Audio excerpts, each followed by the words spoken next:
Você conhece alguma criança que já te fez pensar que é impossível educá-la?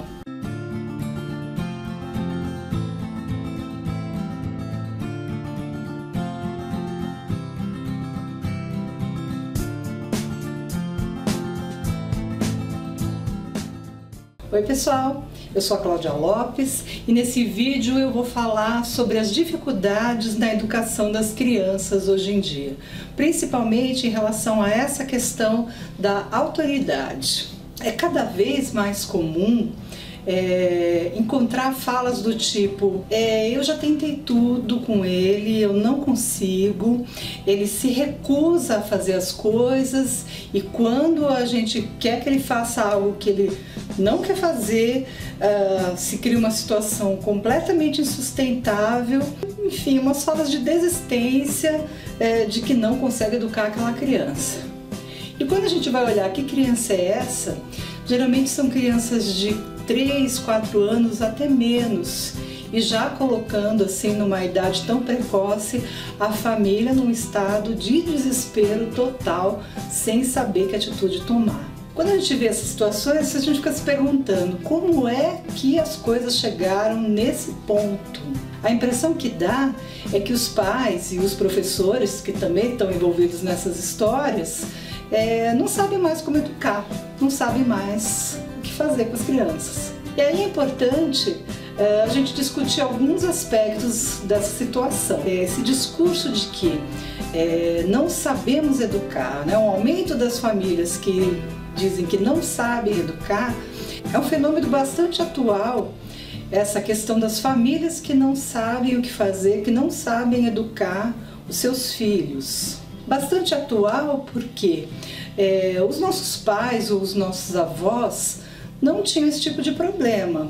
Eles sabiam exatamente o que fazer nessas situações, ainda que essas atitudes não fossem as mais recomendáveis. Problema porque muitas vezes essas atitudes eram atitudes violentas, não só como bater, mas como castigos também muito rígidos.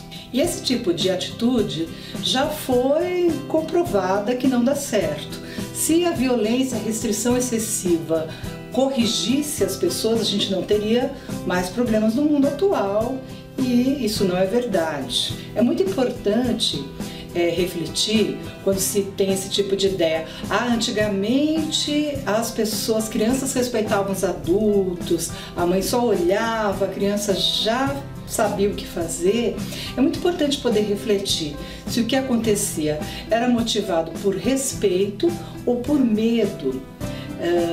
E o tipo de relação construída em cima do medo é uma relação muito complicada e que eu acho que ninguém gostaria de construir relações assim. Já está provado que relações assim são extremamente prejudiciais para as pessoas envolvidas, tanto para os filhos quanto para os pais. Uma outra questão que contribui para esse problema das famílias não saberem mais educar é uma espécie de invasão dos especialistas.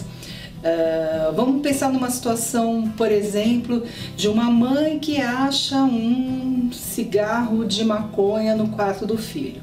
Qual é a primeira coisa que ela vai fazer? Procurar ajuda? Perguntar para alguém? É muito provável que a primeira coisa que ela faça seja digitar no Google o que fazer quando se encontra um cigarro de maconha no quarto do filho.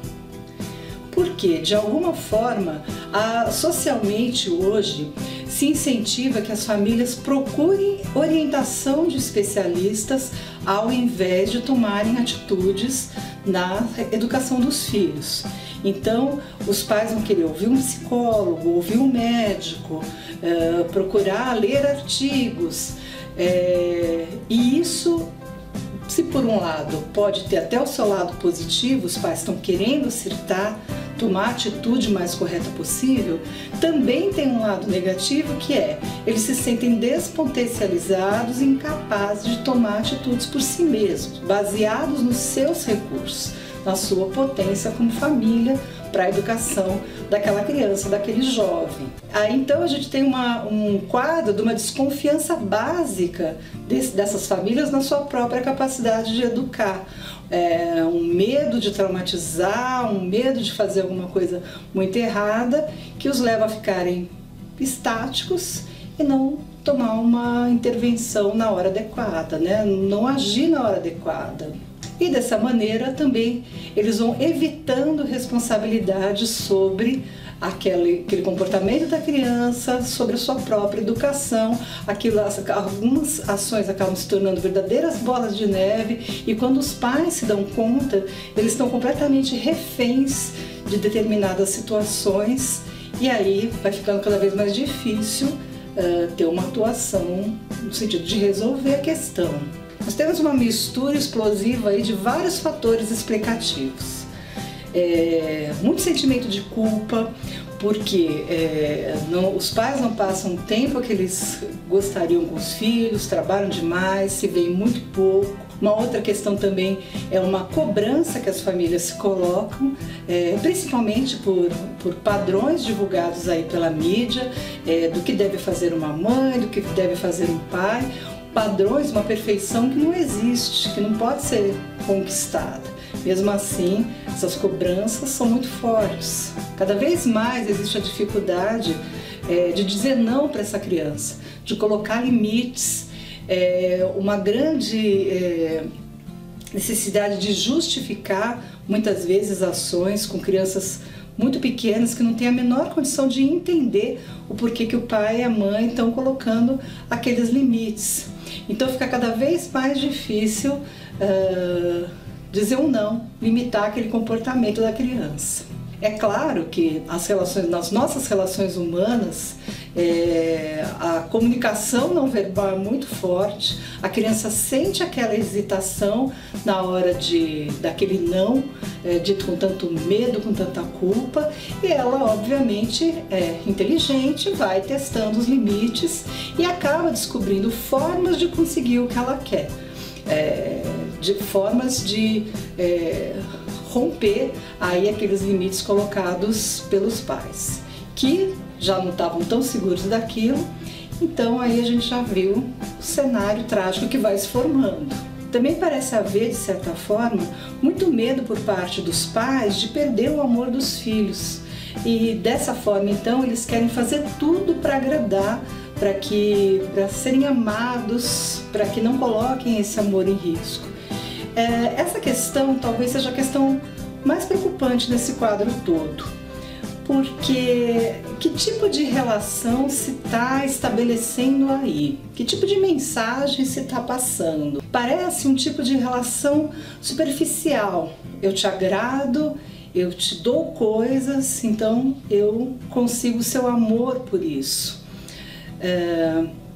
E aí os pais acabam ensinando para a criança que o mais importante é o ter ao invés do ser. E de fato, as relações que vão se estabelecendo aí vão ficando bastante complicadas, porque ninguém pode ter tudo. Uma hora você chega num limite e as crianças precisam aprender a lidar com isso. E quem precisa aprender, ensiná-los a lidar com isso são os pais e também a escola. Essa tarefa também é da escola, por quê? Porque a escola lida com as crianças do seu tempo. Esse discurso de as crianças tinham que ser mais respeitosas, chegarem mais bem educadas, não seriam as crianças da nossa época. A escola tem que olhar para o material que ela efetivamente recebe. São essas crianças os produtos da nossa época atual. Então é com elas que a escola vai ter que trabalhar. E aí como que ela usa ou lida da melhor maneira com as relações de autoridade. Isso acaba sendo um problema, porque na escola também existe a tendência de se evitar conflitos. Ao invés de entender os conflitos como algo que tem que ser encarado e resolvido, muitas vezes se procura evitar esses conflitos, colocar panos quentes na situação. E aí, é claro, não resolve, ou resolve temporariamente, e estoura lá na frente. Então, em primeiro lugar, é preciso ter uma postura clara, assertiva na resolução de conflitos. Acaba sendo comum ouvir por parte dos professores fala do tipo, ele vem bater de frente comigo, esse aluno quer bater de frente comigo, e eu não vou bater de frente com ele. Ele coloca em questão a minha autoridade, eu me sinto questionada por esse aluno. Então é importante que o professor tenha consciência que ele não deve bater de frente com um aluno. Só que isso acaba ficando mais no campo das intenções do que no campo das ações concretas, porque o professor parece não ter segurança da sua própria autoridade. Ele também, assim como os pais, parece sentir insegurança em exercer esse papel. Em relação à autoridade do professor, é importante destacar que ela nunca está em questão. A autoridade numa sala de aula sempre é a do professor. Por mais que o aluno desafie, por mais que o aluno venha bater de frente, a autoridade é do professor, é ele o adulto naquela relação. Então, ele não tem por que se sentir ameaçado ou questionado, porque a sua autoridade ela não vai ser colocada em questão ali naquela relação. Ninguém vai falar, então você não quer que eu seja autoridade, então vamos eleger quem vai ser o novo professor aqui na sala. Isso não existe. A autoridade é do professor. Do mesmo jeito que a autoridade em casa é do pai, da mãe, do cuidador. Isso não está em questão. Então a pessoa na posição de autoridade, ela tem que se sentir tranquila em relação a isso para poder exercer o seu papel. É importante ressaltar aqui que eu não estou falando de autoritarismo, e sim de autoridade. Não estou falando de coerção e nem de violência. Falando da autoridade que emana daquela figura e que é respeitada por isso, pela qualidade das suas decisões, pela confiança que ela passa pelas suas decisões. Isso quer dizer, então, que é importante o professor poder comunicar à criança que ele não espera que ela seja uma criança passiva e que aceite tudo de uma maneira submissa. Não, que questionar é importante, mas que quem toma as decisões, quem faz estas escolhas em nome do aluno é o professor. O professor fortalece a voz do aluno. Por quê? Porque o aluno ainda é criança, muitas coisas ele ainda não sabe fazer sozinho, então ele passa uma espécie de procuração para aquele adulto que sabe o que é melhor fazer no seu nome. É importante que a criança tenha consciência disso. O professor não está desautorizando a criança, não está menosprezando a sua autoria. Ele tem que fazer com que isso seja enfatizado, com que isso floresça. Mas ele é um mediador da cultura. Ele é aquele que sabe, olha, não vamos pular da janela porque se você fizer isso, você vai se machucar lá embaixo. Ou seja, aquilo que a criança não tem condições de saber por si mesma é delegado ao saber desse adulto, desse pai, dessa mãe, desse cuidador, desse professor. É importante então que esses adultos tenham em mente que eles devem agir no melhor interesse da criança, como se eles fossem uma espécie de advogados representando aí o seu cliente da melhor maneira. Assim, é importante encontrar qual é a melhor maneira de dizer não, de colocar limites para uma criança.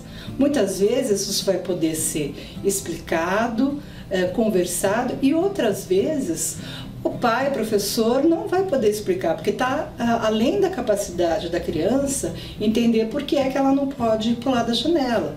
Então ele vai ter que colocar os limites e vai ter que sustentar essa postura diante da criança, dizendo algo como: você ainda não compreende porque você não pode fazer isso, mas eu, agindo no seu melhor interesse, estou dizendo que você não pode fazer isso. essa postura é muito importante, essa tranquilidade, essa segurança do adulto na relação com a criança, para que ele possa então estabelecer bons vínculos e não se sentir um refém da sua própria incapacidade de colocar limites para essa criança, que espera dele esse papel de procurador, de defensor dos seus direitos, para que possa se construir aí num cidadão autônomo, com uma voz ativa e que possa compreender esses mecanismos sociais. E ele só vai poder compreender isso a partir dos exemplos, a partir da sua própria vivência. Bom, gente, esse assunto, de fato, é um assunto bastante polêmico. Eu procurei aqui nesse vídeo dar a minha contribuição. Eu espero que vocês tenham gostado. Aguardo os comentários aí de vocês e a gente se vê no próximo vídeo. Até lá!